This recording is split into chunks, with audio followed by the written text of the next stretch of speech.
ከመግባታችን በፊት ሊነሱ እንደው ምርጫ ቦርድ ምን አሉ የሚለውን እናንሳ። ትናንት በነበረው ከመጀመሪያው ጀምሮ እንደ ህጉ መሰረት በ12 ሰዓት ጀምሮ ምርጫ ጣቢያዎች ይከፈታሉ የሚል በህግ የተደነገገ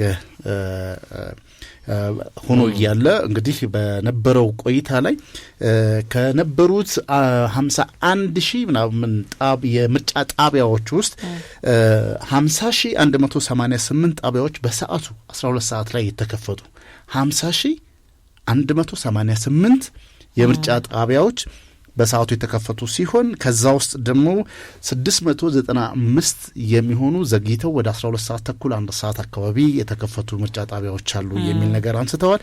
ከዛ ውስጥ ደግሞ ይሄ በጸጥታ ስጋት 143 የሚያክሉ በጸጥታ ስጋት ያልተደረገበት ቢሆንም ቆይቶ ደግሞ ማምሻው ላይ የሰጡት መግለጫ ላይ በተለይ በዚህ በኩታበራ አካባቢ ላይ ኩታበራ አካባቢ 19 ምርጫ ጣቢያዎች ያሉት ሲሆን ከዛ ውስጥ 15ቱ ላይ ምርጫ ማድረግ ችለናል። ስለዚህ የቀረው 4 ነው ማለት ነው።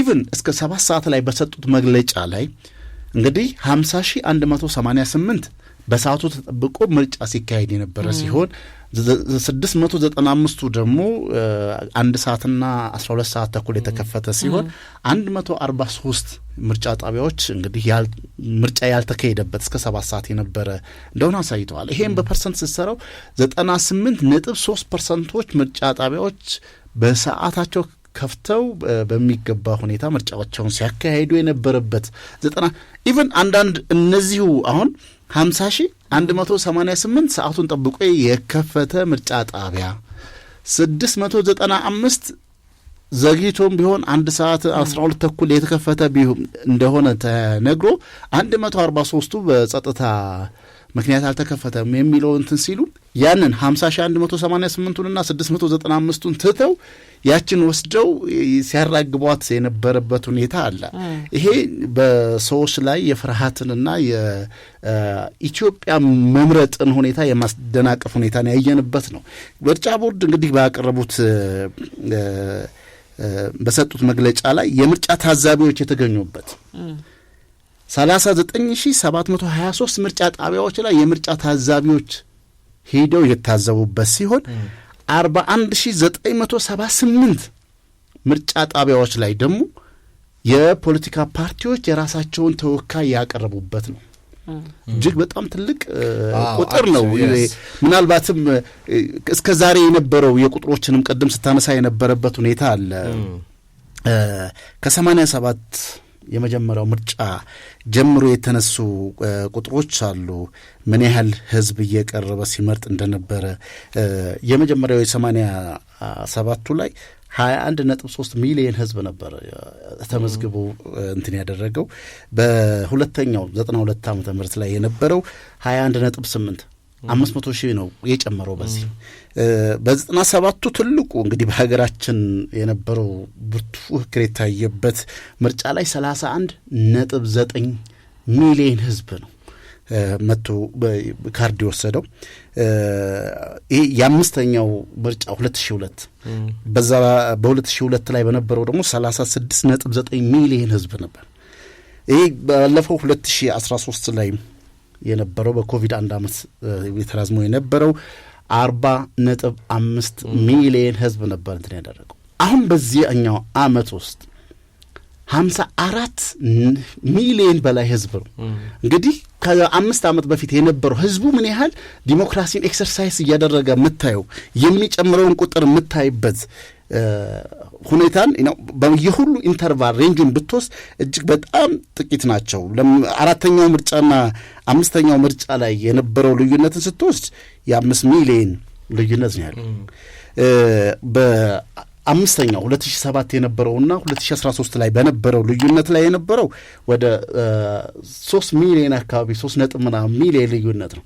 በዚህኛው 5 ዓመት ውስጥ ህዝቡ መንግስቱን ለመምረጥ ምን ያህል ፍላጎት እንዳለው የምታየው የነበረው 2013 ላይ 40 ሚሊዮን የነበረው መራጭ ወይም ካርድ የወሰደው መራጭ በአሁኑ ሰዓት ላይ 54 ሚሊዮን ዛት ሚስ ወደ 14 ሚሊዮን ጭማሪ ያሳያል። ኦልሞስት ከ87 እስከ 2005 ነው 7 ባለው ጋፕ መካከልና ባለፈው 5 ዓመት መካከል ኦልሞስት ተቀራራቢ ወይም አንድ አይነት ነው ማለት ነው። በጣም ጥሩ እይታ። የሚገርም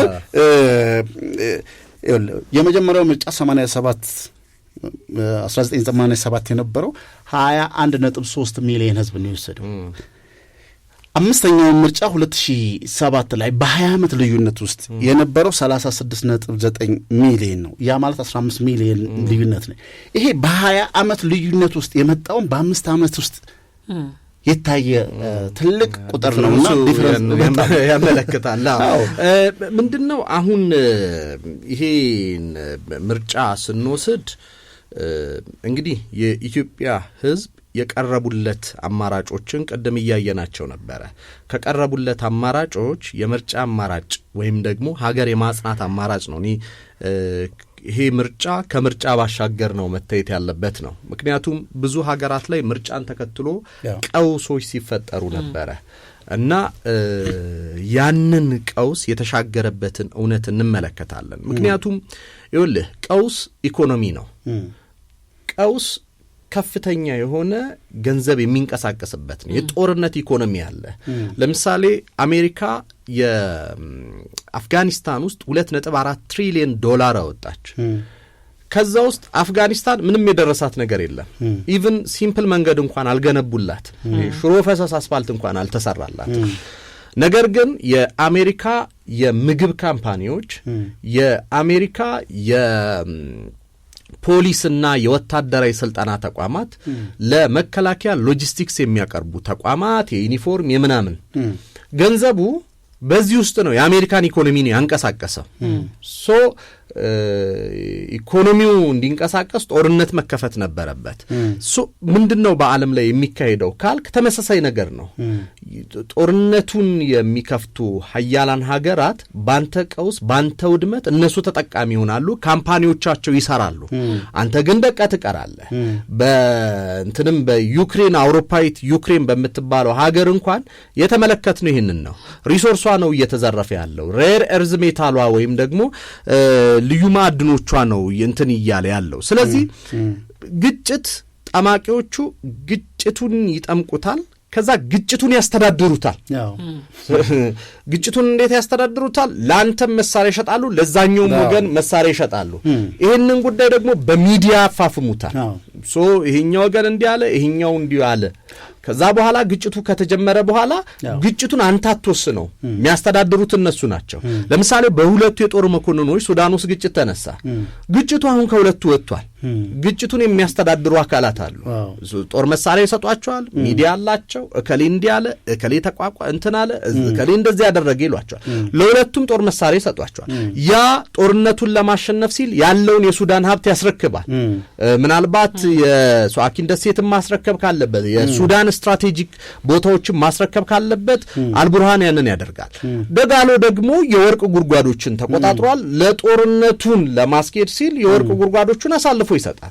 ያ የወርቅ ጉድጓድ ለሱዳን ነው ያን ትምህርት ቤት አይደለም የሚሰራው፣ ሌላ ሀገር ነው የሚሸጠው። እነዚህ አካላት ቀውሱን ከፈጠሩት በኋላ ቀውሱን ራሱ ማኔጅ ያደርጉታል፣ ያስተዳድሩታል፣ ሪሶርስ ይዘርፉበታል። ከዛ በኋላ እንዳታቆም በየጊዜው ያቀጣጥሉታል።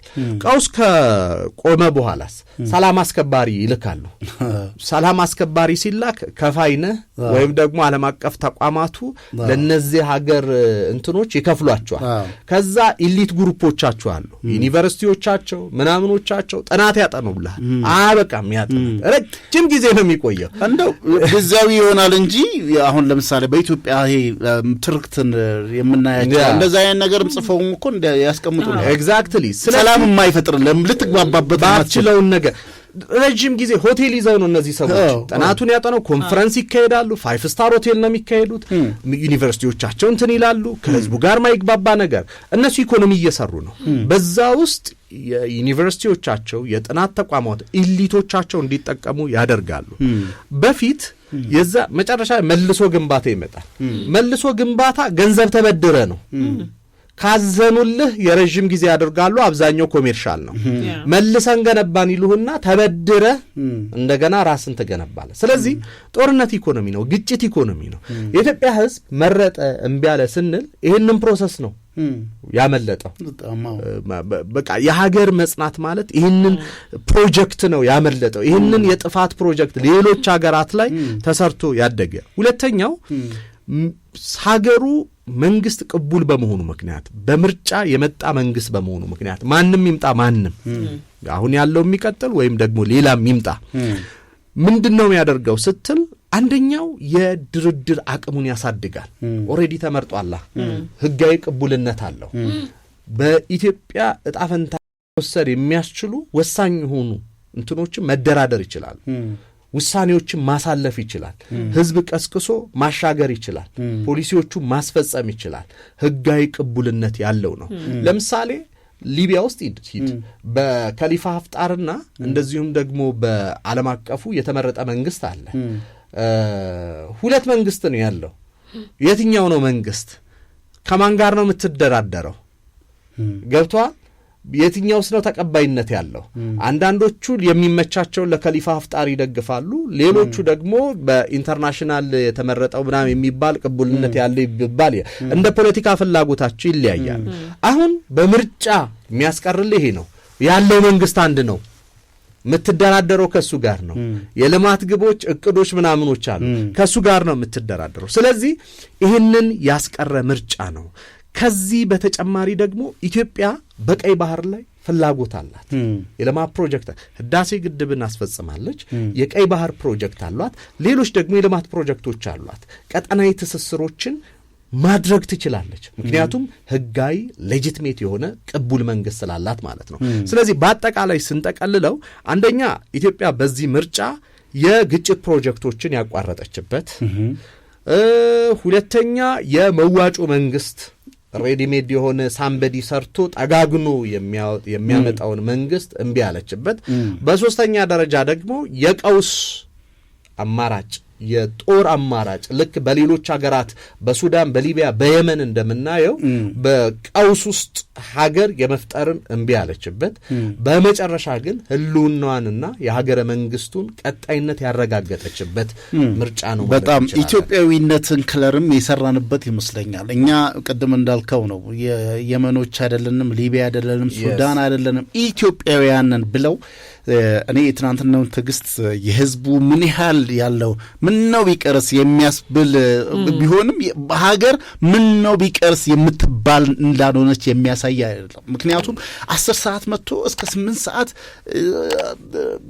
ተሰልፈው እንግዲህ በዛ ውስጥ ረሃብ፣ ፀሐይ አለ፣ ዝናብ አለ፣ ያን ሁሉ ተቋቁሞ ያደረጉበት ሁኔታ እንደውም በጅማ ጠቅላይ ሚኒስትሩ ሄደው በትውልድ ቦታቸው ሲመርጡ የተናገሩበት ሁኔታ አለ። ይህ ምናልባት ህዝቡ እንትን ያደረገው አንድ ቀን ነው። ተቋቁሞ ችግሮችንም ረሃቡንም፣ ቁሩንም፣ ዝናቡንም ተቋቁሞ የመረጠው ፈተናው ከባድ ሊሆን የሚችለው ለተመራጩ ነው የሚል ነገር ነው ያነሱት። ምክንያቱም ይህ ህዝብ አደራለት ሀገሩን እንደ ሀገር እንድትቀጥልለት ይህን ያህል ዋጋ ከፍሎ እስከ ሌሊቱ 8 ሰዓት ድረስ ከመረጠ ያንን የመረጠው ነው። ኦፍኮርስ በዚህ ውስጥ እኛም አለን። እንግዲህ ከዚህ በፊትም ስናደርግ እንደነበረው መቀጠላችንም የማይቀር ጉዳይ ነው። እያንዳንዱ ህዝቡ እንዴት አድርጎ የመረጥንም የዛም አካል ስለሆን ህዝብ የመረጠውን ስልጣን እንግዲህ ህሊና አተህ የምትማግጥበት ከሆነ የሚፈትን ሁኔታ ነው። ምክንያቱም ህዝቡ ዋጋ ከፍሎ ድምፁን የሰጠ ስለሆነ በአግባቡ የህሉት ጠቅላይ ሚኒስትሩም ይሄን መልእክት ነው እንግዲህ ልትማግጥበት የምትችልበት ስልጣን አይደለም። አይተሃል፣ ዝናብ እየዘነበ ዶፍ እየዘነበ ልብሳ እንትን አድርገው እንግዲህ በተለያዩ ትናንትና አንተም ቀጥታ ስርጭት ላይ ነበር እያስተላለፍክ የነበረውን አይንና ያየን ነበር ነው የነበረውን ሁኔታ ከየቦታው ላይ በአራቱም አቅጣጫ ፀሐይ የነበረበት ላይ በጣም ሞቃታ ፀሐይ የነበረበት፣ ዝናብ የነበረበት ቦታ ዝናቡን እየተቋቋሙ መንግስታችንን ሲመርጡ የነበረበት ሁኔታ ነው። በዚህ ውስጥ እንግዲህ ምናልባት ከዚህ በፊት ስናነሳ የነበረው ተመዝግበው የነበሩ ለዚህ ጉዳይ ላይ ወደ 48 የሚሆኑ ፖለቲካ ፓርቲዎችና ወደ 10 ምናምን ሺህ የነበሩ ተወዳዳሪዎች ነበሩ። ከዛ ውስጥ እንግዲህ 42ቱ ቀጥታ ቢያሆኑ ምርጫ ላይ ሲሳተፉ የነበሩበት ሁኔታን አይተናል። አሁን ይሄ ህዝቡ በኃላፊነት ወጥቶ የመረጠውን በጸጋ የመቀበሉን ሁኔታ ሁሉም በኃላፊነት እንዲወስድ ከዛም በኋላ አሁን 42ቱ ማማናቸው ቢባል ስማቸውን ለመጥራት ምንገደድ የሚከብደን አይነት ነገር ውስጥ ነው። ብዙዎቹን አናቃቸው፣ ምክንያቱም ምርጫ ሲደርስ ነው የሚመጡት። አሁን ከዛሬውኑ ጀምሮ የወደ ወይንም ደግሞ ምናልባት በአሁኑ ምርጫ ላይ ያላሸነፈ ከአሁኑ ዝግጅት አድርጎ ተጠናክሮ በሐሳብና ሐሳብ ብቻ የሚያምን ማህበረሰብ ህዝብ እንደሆነ ተረድተው ይሄ ልክ እንደ መስቀል ወፍ ላይ ምርጫ ሲደርስ ብቅ የሚሉ ሳይሆን ከአሁኑ ጀምረው ከህዝብ ጋር እየተገናኙ ስራዎቻቸውን እየሰሩ ለ8ኛው ምርጫ ከዛሬ 5 ዓመት በኋላ ራሳቸውን አዘጋጅተው ዝግጁ እንዲያደርጉ ጥሪ እያስተላለፍ ምናልባት እንግዲህ ሁሉም እንትን እያደረገ ያለው ኢትዮጵያ ማሸነፏን ነው እንትን እያደረገ ያለው ለኢትዮጵያ የሚበጃትና የሚጠቅማት መፍትሄውም ይሄ ነው በሚል ሐሳቤ ነው አድማጭ ቤተሰቦቻችንም እንትን እያደረጉ ያሉትና ምን ትረዳለህ ነው። አንድ ከምርጫውም ስታይ ህዝቡ ቆርጦ ቁርስ፣ ምሳ፣ የፀሐይ በዝናብ ብርድ ሳይል ለሊት ከ10 ሰዓት ተኩል ጀምሮ ነው እንግዲህ ወደ ምርጫ ጣቢያ ውስጥ እየተመመ የነበረውና አንድ እርምጃ ህዝቡ ከፖለቲከኞች የቀደመ አይመስልም? በትክክል ማለት ኢትዮጵያ የህዝብ ያለፈበትን የእግር ዳናውን የኋላ ታሪኩን በደንብ አስተውሎ ቀጣዩን ደግሞ በአግባቡ የመተረበት ነው የምንልበት አስተሳሰብ ከፍታ ወይም ደረጃ ላይ የደረሰበትን እውነታ ነው የምንገነዘበው። ያ ምን ማለት ነው? እንግዲህ በኢትዮጵያን ፖለቲካል ሂስትሪ ውስጥ አብዛኛው ታሪካችን የግጭት ታሪክ ነው። ምናልባትም ኢትዮጵያ ወይ ዛሬ እንደ ጃፓን ወይም ደግሞ ካደጉት ሀገራት መካከል ልትሰለፍ የምትችልባቸውን እውነታዎች የታሪክ አጋጣሚዎች በሙሉ ያኮላሸነው ግጭቶች በመብዛታቸው ምክንያት ነው። እንግዲህ እነዚህ ግጭቶች ወደ ኋላ ጎትተውናል፣ አስቀርተውናል። ቀኝ ገዢዎችን ያሸነፍን ሀገር ነን። የራሳችን ፊደላት አሉ። የራሳችን የሆነ የማህበረሰባዊ እንደ ገዳ አይነት ስልጣኔዎችን ያዳበርነን የራሳችን ዘመን መቁጠሪያ ያለን ከብዙ ፔኩለር ወይም ደግሞ ልዩ የሆኑ አደጉ ምንላቸው ሀገራት ያላቸውን ነገሮች በሙሉ ይዘን የተገኘነን ቀድመን አሁን የነ ላሊበላ ውቅር አብያተ ክርስቲያናት የነ አክሱምን፣ ሐረርን፣ ጎንደርን ስትመለከት ያለው እውነታ በኪነ ህንጻው ደረጃ ላይ ምን ያክል ደረጃ እንደደረስን ነው። ብዙ ነገሮች አሉ። ብዙ ነገሮች ኑረውን ግን ብዙ ነገር ደግሞ አተናል። ያንን ያሳጣን ግጭት፣ ጦርነትና የፖለቲካል ባህላችን ነው። የኢትዮጵያ ህዝብ ቶና አሁን ባለፉት 50 ዓመታት ውስጥ በኢትዮጵያ ውስጥ በየ25 ዓመቱ ጦርነት በየ10 ዓመቱ ደግሞ ድርቅ የሚከሰትበት ሀገር ነው። ስለዚህ ይሄ ሳይክል ነው ሁሉ ጊዜም ሀፕን የሚያደርገው። ከፍተኛ የሆኑ ጦርነቶች በየ25 ዓመታቱ ሲከሰቱ ቆይቷል። የኢትዮጵያ ህዝብ ጦርነት ጉዳት፣ የግጭት ጉዳትን በደንብ ያየው መካሪ አስተማሪ የሚያስፈልገው ህዝብ ነው። አሁን ወደ ጦርነት እንንዳ፣ ወደ ግጭት እንምራህ፣ እንደዚሁም ደግሞ ከውጪ የሚወረወሩ አጀንዳዎችን መክቶ ለሰላም ለአብሮነት ችግር አለ። አዎ ችግር አለ። ሙስና አለው፣ የኑሮ ውድነቱ አለው፣ ብዙ የምናነሳቸው ችግሮች አሉ።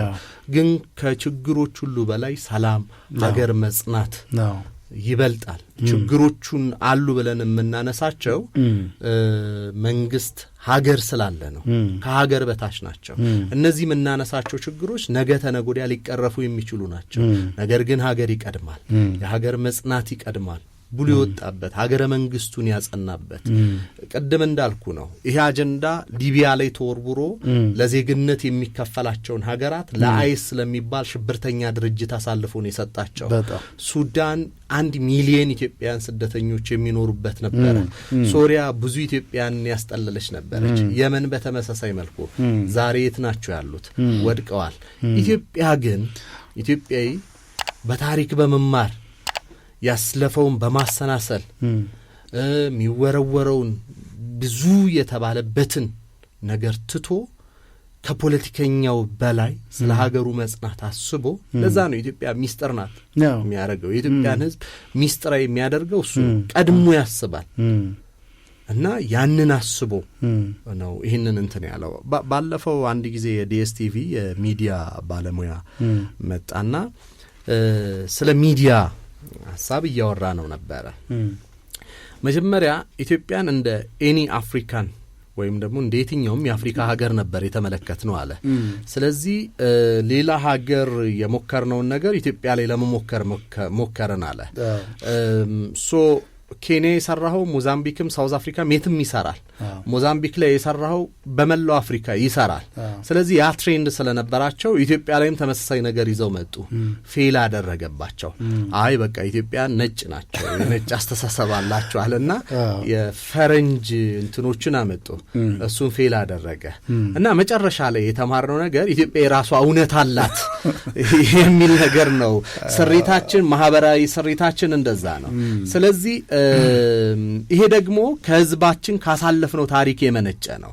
ለሀገረ መንግስት፣ ለቢሮክራሲ ስርዓት፣ ለመንግስት ያለን አስተሳሰብ ወይም ደግሞ ሀገር ለሚባለው አስተሳሰብ ከብዙ ህዝብ የተሻለ አንደርስታንዲንግ አለን።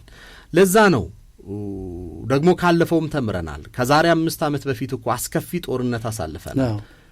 ማንም ሰው ወደዛ መግባት አይፈልግም። አሁን ያልተሰማው ነገር ምንድነው? ያልታየው ነገር ሌላ አዲስ ባለፈውም ስለ ዳታ ስናወራ ያነሳነው ነገር አለ። ሌሎች ሀገር ላይ የሰራውን ጩኸትና ሀገር የማፍረስ ፕሮጀክት ኢትዮጵያ ላይ ስትገብረው ፌል የሚያደርገው የራሷ ኢትዮጵያ እውነት ስላላት ነው። ኢትዮጵያ ትፈርሳለች፣ ፍራጃይል ስቴት ናት። ፕሮፌሰር መራራ ጉዲና ከአዲስ ስታንዳርድ ጋር ያደረጉት እንትን ነበረ፣ ቃለ መጠይቅ ነበርና ጎበዝ ፖለቲካል ምሁርም እንደዚሁም ደግሞ መምህርም ናቸው፣ በጣም የሚደነቁ። ነገር ግን በሳቸው ደረጃ እንዴት የማህበራዊ ስሪቱን ሳቱት እያልኩኝ ነበረ። እንዴት? ምክንያቱም ያውቁታል ይሄንን ማህበረሰብ በቃ ሀገሪቱ መበተን ነው ምናምን ይላሉ። ይሄ አሁን የፈረንጅ አስተምህሮ ነው።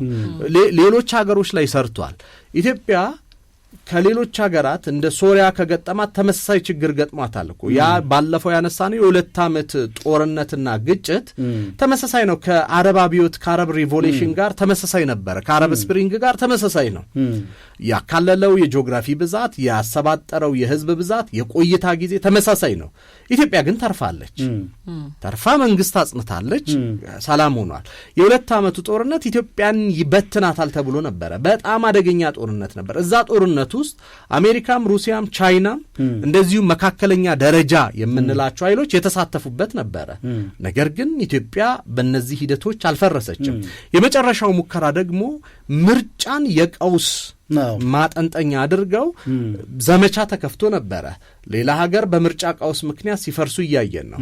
ኢትዮጵያ ስትል የራሷ እውነት አላት ነው።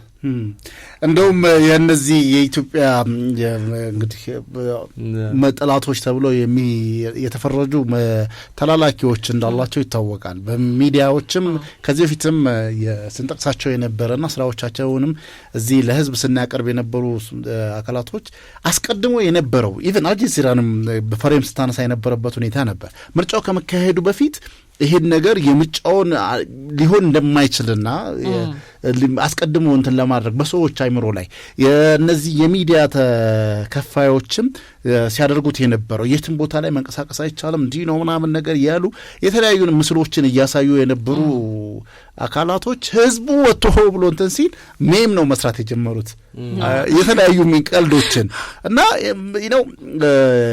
እንደው ቅድም ካነሳው አንድ ጊዜ ይሄ ሁሌ የሽግግር መንግስት እያለ በኢትዮጵያ ፖለቲካ ውስጥ እድሜ ልኩን የፈጀ ግን ምንም ለውጥ ያላመጣ አንድ ጊዜ የሆነ መግለጫ ወጣ። ኢትዮጵያ ልትፈርስ 20% ነው የቀራት 80% ፈርሷል ምናምን ብሎ እንትን አደረገ እና አንድ ጉንቱ ጋዜጠኛ ገባና ከስር ኢትዮጵያ አንተ የካብካት እምቧይ አይደለችም እምቧይ ካብ አይደለችም ብሎ የጻፈለትም ይነው አለመሆኗ ነው የምታየው ነው።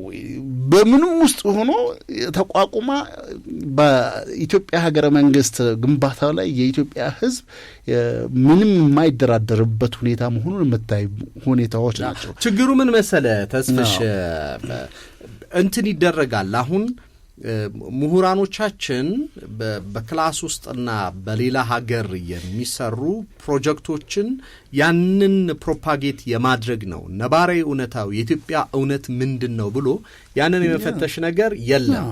ሶ የኢትዮጵያ ህዝብ ጣሊያን እኮ አዲስ አበባን ተቆጣጥሯል። አምኖ አልተቀበለም። 5 ዓመት ሬዚስት ነው ያደረገው። ለዛ ነው ኦኩፔሽን ነው ወይም ደግሞ ጣሊያን ኢትዮጵያን ያዘች እንጂ ቀኝ አልገዛችም የምንለው ለዛ ነው።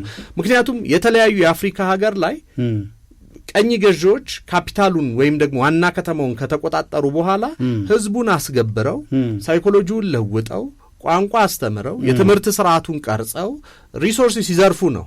ጣሊያን 5 ዓመት ኢትዮጵያ ውስጥ በተቀመጠበት ጊዜ በዱር በገደሉ አርበኞች ሲዋጉ ነበረ። ማለት ሴንተሩን አዲስ አበባ ቢቆጣጠርም ሌላውን የኢትዮጵያ ክፍል እንዳይቆጣጠር አርበኞቹ ሰፊ ተጋድሎ ነበር ያደረጉት። ተሸንፈዋል። ያንን ጦርነት በማይጨው ተሸንፈናል። ግን አምኖ አልተቀበለም ያንን ሽንፈት። እምቢ ብሎ ሲዋጋ ነበር። ይሄ የኢትዮጵያ እውነት ነው። ይሄ የትም ያላየነው የኢትዮጵያ እውነት ነው። ሽንፈትን፣ የውጪ ወራሪን፣ የውጪ ሐሳብን አለማንሳት ነው። ይኸውልህ የመንግስት የመለወጥ ሐሳብ መንግስትን ወይም ደግሞ አሁን ያለውን ከረንት መንግስት የመጣልም የማጽደቅም ኃላፊነቱ ሪስፖንሲቢሊቲ ያለው የኢትዮጵያ ህዝብና የኢትዮጵያ ህዝብ ነው። ህዝብ አያስፈልገኝም በቃኝ ካለ ሲጥል አይተናል መንግስትን። ምንም እኮ አዲስ ነገር አይደለም። መንግስትን መጣል ለኢትዮጵያ ህዝብ አዲስ አይደለም። ተቃውሞ ተዋክቶም ደም ከፍሎም የመጣል ታሪክ አለው። አይ በቃ ሰላም ይበጀኛል ሲልም ደግሞ የኢትዮጵያን ህዝብ አይተናል። ስለዚህ የኢትዮጵያ ህዝብ ያ ብቃት አለው። ፖለቲከኞችም መጠንቀቅ ያለባቸው አሁን በምርጫ የሚያሸንፈው አካል መጠንቀቅ ያለበት ሀገር ትጽና ብሎ የመረጠ አካል ነገ ስትባልግ ብልግናህን ተሸክሞ ይቀጥላል ማለት አይደለም። እስከ 7 እና እስከ 8 ሰዓት ቆሞ የመረጠ አካል በኃላፊነት በማክበር እንድታገለግለው ቆመ እስከ 8 እና 7 ሰዓት እየሰራ ማገልገል አለብህ የሚል ኃላፊነት ነው የተሰጠው። የትኛውም አካል ምርጫውን የሚያሸንፍ ያርን ሪስፖንሲቢሊቲ መቀበል መቻል አለበት እንጂ የኢትዮጵያ ህዝብ ማውጣት እንደሚችለው ሁሉ ማውረድ ይችላልበታል። ግን የሚያወርደው በራሱ መንገድ ነው። አጀንዳ ተቀብሎ አይደለም። ማሳያ ነው። ይሄን በደንብ አጽንኦ ሰጥተ መናገር እንዳለበት በራሱ ጊዜ በራሱ ሐሳብ በቃኝ ሲል በቃኝን አሳይቷል። ይሄ እኮ ለውጡን የፈጠረው በቃኝ ብሎ ነው። ብዙ ተብሎ ነበር። በራሱ ጊዜ ተነስቶ አሳይቷል። ስለዚህ የራሱ የሆነ ዩኒክ ፊቸር አለው። ኃላፊነት የተቀበለው አካል ይህንን የኢትዮጵያን ህዝብ ኃላፊነት በአግባቡ ተቀብሎ ለህዝቡ ደግሞ በክብር መመለስ መቻል አለበት። ያን ነው ትልቅ ኃላፊነት ነው። በብዙ ዘመቻዎች እንዴ ጠመንጃና በቃ መንቀሳቀሳችንም ተብሎ ጠመንጃ ተደግኖበት በአስፈሪ ሴኩሪቲ ኢሹዎች የመረጠን ህዝብ መቀለድ ማለት ጠዋት ሲተኮስበት ቆይቶ አርፈዶ ከሰዓት እኮ ሄዶ የመረጠ እንግዲህ ያየነው ነው አሁን በምርጫ ቦርድ መግለጫ ላይ። ስለዚህ ትልቁ እኔ ምናልባትም ጠቅላይ ሚኒስትሩ ትናንት የተናገሩት ፈተናው ምናልባት ለመራጩ ሳይሆን ለተመራጩ ነው ያሉት። በደንብ ነው ልዩ ፍጥረት ስለሆነ አይደለም። ምናልባት የሚመረጠው አካል ይሄ ህዝብ ሀገር ታሻግራለ ብሎ ሲሰጥ አንተ ደግሞ ላልባሌ ሁኔታ የምትጠቀምበት ከሆነ ትልቅ ማስጠንቀቂያ አዘል ነው እየተላለፈ ያለውና ሁላችንም ነቅተን እንግዲህ የትኛውንም አካል የምርጫ ድል ያዘናጉ አይገባም። ቅቡልነት ወይም ደግሞ ማግኘት ጋራንቲ አይደለም፣ ዘላለማዊ አይደለም። ከምርጫ ማግስት የተነሱ ችግሮችን አይተናል እዚህ ሀገር ላይ። ስለዚህ ይህን ኃላፊነት ተቀብሎ አሁን ትላንትና ሲነሱ ነበረው ያው የሚማዳመቂያ ሆኑ እንጂ እውነታውን በጣም ሃርድ ትሩዞች አሉ እዛ ውስጥ። ይሄ 50 ምናምን ሚሊዮን ህዝብ ወጥቶ ሲመርጥ ሀገር ትጽና ሀገር ትቀጥል ብሎ ኃላፊነት ሲሰጥ ችግር ስላላየ አይደለም ነው በጓዳው ችግር ስላልነበር አይደለም። ከችግሮቹ በላይ ኢትዮጵያ ትሻገር፣ ኢትዮጵያ ታሸንፍ፣ ሀገሬ ትጽናልኝ፣ ልጆቼ በሰላም ወጥተው በሰላም ይግቡ ብሎ ነው ኃላፊነት የሰጠው። ስለዚህ ኃላፊነት የተቀበለው አካል ይህንን አደራ ተቀብሎ የህዝቡን ይሁንታ ዳግም በስራ ዳግም በልማት ዳግም ኢትዮጵያን በሚያሻግሩ ሐሳቦች መመለስ መክፈል መቻል አለበት። የዛን ጊዜ ነው ድምጽ ኔክስትም ጋራንቲ የሚሆነው። የተሰጠህን ነገር መልሰ አደራህን ስታስረክብ፣ አደራ ከበላህ የኢትዮጵያ ህዝብ ይታወቃል። ስለዚህ አደራህን ተቀበለሃል። አደራህን በአግባቡ በ5 ዓመት ጊዜ ውስጥ በተሰጠ 5 ዓመት ጊዜ ውስጥ በአግባቡ መመለስ፣ ህዝብን ማክበር፣ ህዝብ ካለበት ችግር የሚያሻግር ሐሳብ ይዞ በስንፍና ሳይሆን እሱ ላይ በደንብ መሰራት አለበት የሚል አመለካከት አለኝ። በጣም በዚህ እንግዲህ ሌላው ደግሞ የታጠቁ ኃይላትም መብቴው ምን እንደሆነ ማሳያው የኢትዮጵያ ህዝብ ትናንትና ጥሩ ማሳያና በየትም ታጥቀው የሚንቀሳቀሱ ከእንግዲህ በኋላ በኢትዮጵያ ውስጥ ሊታዩ የሚገቡ የሐሳብ የበላይነትና በምርጫና በካርድና በካርድ ብቻ መሆኑን ማሳያ 50 ሚሊዮን ህዝብ ወጥቶ የመረጠበትን ምርጫ ማሳያ ነው። ስለዚህ ሐሳቤን ህዝብ ይገዛልኛል ብላችሁ ካሰባችሁ ነፍጣችሁን ቁጭ አድርጋችሁ ፖለቲካ ፓርቲ መስርታችሁ ኢቭን ያለፈው ዓመት ጀምሮ ነበረኛ ስንጮህ የነበረው ዓመት ሳለ በዚህ አንድ ዓመት ውስጥ ተደራጅታችሁ ሐሳባችሁን ለህዝብ ሽጣችሁ በሰላማዊ የማንንም ህይወት ሳታስቀሰው አካል ጉዳተኛ ሳታደርጉ እናቶችን ሳታስነቡ ኢቭን እውነት እንግዲህ በተለይ የመከላከያ ኃይላት እንግዲህ ከሁሉም ብሔር ብሔረሰቦች የተወጣጡ ዳር ድንበር መጠበቅ ሲኖርባቸው በሀገሪቷ ላይ ሰላም ለማለት ወንድም በወንድሙ ላይ የተደረገ ስንት አካል ጉዳተኛ፣ ስንት ህይወት ተቀጠፈ፣ ስንት ንብረት ወደመ የሚለው እጅግ በጣም የሚያሳዝን ነውና እንደው ይሄ ትልቅ ማሳያ ትልቅ ደውል ስለሆነ ይሄ በተለያየ አካላት እንትን ያላችሁ ያ በሐሳብ የበላይነት ቁጭ ብላችሁ ችግሮቻችሁን ፈታችሁ ስልጣን የምትፈልጉ ከሆነ ደግሞ ሐሳባችሁን ለህዝብ ሽጣችሁ ህዝብ እንዲመርጣችሁ ህዝብ ሐሳቡን የሸጠለትን አካል መምረጥ እንደሚችል ይሄው ሌሊቱ ሙሉ ዝናብና ፀሐይ ረሃብ እንግዲህ አንድ ሙሉ ቀን ቆሞ እንደሚመርጣችሁ ማሳያ ነውና በእንደዚህ አይነት ከለ ፖለቲካ መውጣት ያስፈልጋል። አሁን በተለያየ በመንግስትም ይሁን በተቋሚው በኩል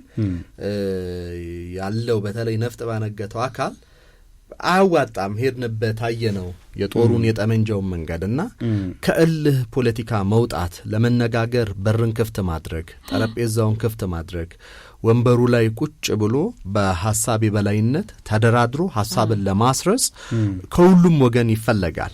ጥሩ ጅምሮች አሉ በምክክር ኮሚሽኑም የተጀመሩ ከዛም በተጨማሪ ደግሞ ዲል የማድረግ ከመንግስት ጋር ዲል የማድረግ ሁኔታዎችን ባለፉት ጊዜያቶች ተመልክተናል። አሁንም ቢሆን ከዚህ በኋላም በሚቀጥሉት ጊዜያቶች የእልህ ፖለቲካ አደገኛ ነው፣ እልህ ምላጩ ያስውጣል ይባላል። አሁን ያንን ነገር ማስተንፈስ መቻል ነው። አይተናል በትግራይ ክልል የነበረውን ቀውስ፣ በአማራም በኦሮሚያም ባለፉት ጊዜያቶች የምናያቸው ነገሮች፣ ትምህርት ቤቶች ነው የተዘጉት፣ ዜጎች ነው የተፈናቀሉት፣ መሰረተ ልማቶች ናቸው የወደሙት፣ ብዙ መገንባት የሚገባን ከዓለም በብዙ ወደ ኋላ የቀረን ህዝቦች ነንና ስለዚህ ያንን ማረቅ የሚያስችል እልህኝነቱን ገታ አድርጎ ለዛ ለደሃ ማህበረሰብ ሲባል ልጇን ዩኒቨርሲቲ ለላከች ሲባል በመንገድ ላይ የምታያቸውን አሁን ሰው አግቶ ገንዘብ ለመቀበል የሚደረግ አጥፊ የሆነ የፖለቲካል አካሄድን በማስቆም የጋራ ሀገር ሁላችንም ምናተርፍባት የጋራ ሀገር የሚገነባው ቁጭ ብሎ በመነጋገር ከእልህኝነት በመውጣት በመስከን ነውና በተለይ የሚቀጥሉት 5 ዓመታት ይሄንን ያሳየናል ብዬ ተስፋ አደርጋለሁ። እንደው በሰዓታችንን በእንዲያን ሄደና አንዳንድ እንደው ክፍተትና ጥንካሬ የነበረው ለምሳሌ አሁን ምርጫ ቦርድ የወሰዳቸውን እርምጃዎችን ሲያደርግ የነበረው ተቋማዊ ኃይል ጉልበት እንዲኖረው የተደረገበት መንገድ እጅግ በጣም የሚደነቅ ነው።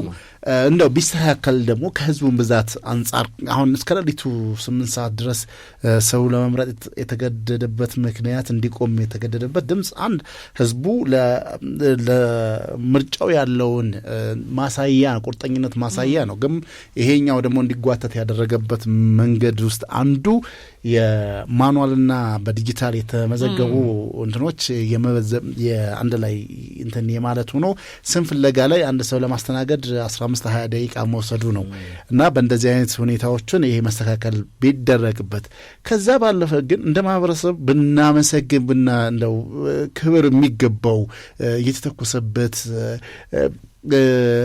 ስንት ዛቻ ማስፈራሪያ እየተደረገበት ሲመርጥ የነበረው በተለይ በሰሜኑ በአማራ ክልል አካባቢና እዚሁም በኦሮሚያም በወለጋ አካባቢ ሲመርጡ የነበረበትን ሁኔታ ብዙ ማስፈራሪያ ብዙ ዝግጅት የተደረገበትን አልፈው የመረጡበትን ሁኔታ ሳናመሰግን ሳናደንቅ ማለፍ ንፉግነት ነው ብዬ ነው ማሰብ።